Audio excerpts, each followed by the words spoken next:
নমস্কার বন্ধুরা, আজ করেছি মাছের মাথা দিয়ে, কাতলা মাছের মাথা দিয়ে একটা রেসিপি।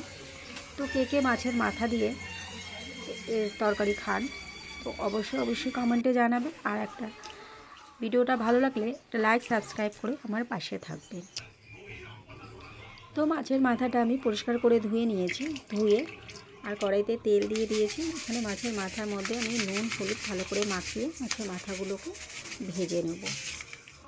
তো বাজারে খুব একটা যাওয়া হয় না, তো আজকে ছোটো বাবাকে ছাড়তে গিয়ে বাজারে ঢুকে পড়লাম। দেখলাম মাছের মাথাগুলো ভালো লাগলো, নিয়ে চলে এলাম। নিয়ে এসে এবার মাছের মাথাগুলোকে আমি এইভাবে একটু ভেজে নেব, লাল লাল করে ভালো করে কড়া করে ভেজে নেব। ভাজা হয়ে গিয়ে তুলে নিচ্ছি তেল থেকে। তুলে নিয়ে আরও কিছু মাথা আছে, ওটাকে আমি পরে ভাজবো। তো দেখো ওই তেলের মধ্যেই আমি একটু তেজপাতা, গোটা জিরে, শুকনো লঙ্কা দিয়ে আলুগুলো দিয়ে দিলাম। আর এর সঙ্গে পেঁয়াজ কুচি দিয়ে দিয়েছি, দিয়ে একসাথে ভালো করে ভেজে নেব। তো সাধারণত প্রতিটা রান্নাতেই আমি গোটা জিরে আর শুকনো লঙ্কা দিয়ে থাকি ফোড়নে। তো এখানে দেখো গোটা জিরে, শুকনো লঙ্কা, আদা, রসুন, টমেটো কুচি দিয়ে ভালো করে পেস্ট করে নিলাম। পেস্টটা হয়ে গেছে। এখানে এবার আলুর মধ্যে দিয়ে দিলাম। আলুটাও ভাজা ভাজা হয়ে গেছে। আর এখানে পরিমাণ মতন হলুদ আর স্বাদ মতো লবণ দিয়ে ভালো করে কষাতে হবে।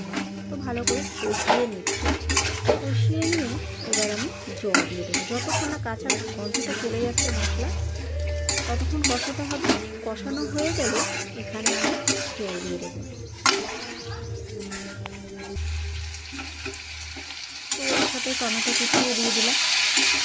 দিয়ে এখন তো বেশি টমেটো তো নেই, হাইব্রিড টমেটো তো বেশি একটা সেদ্ধ দিয়ে দিলে ঝোলের মধ্যে।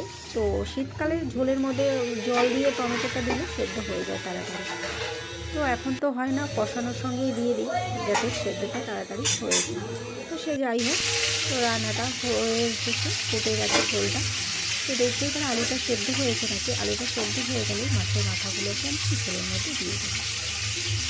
তো হ্যাঁ, মাছের মাথাগুলো দেখো সেদ্ধ হয়ে গেছে। এবার আমি আলুগুলো সেদ্ধ হয়ে গেছে। এবার মাছের মাথাগুলো আমি ঝোলের মধ্যে দিয়ে দিলাম।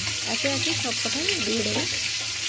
দিয়ে ধনে পাতা ছড়িয়ে আরও 5 মিনিট আমি হাই ফ্লেমে রেখে ভালো করে ফুটিয়ে নেব।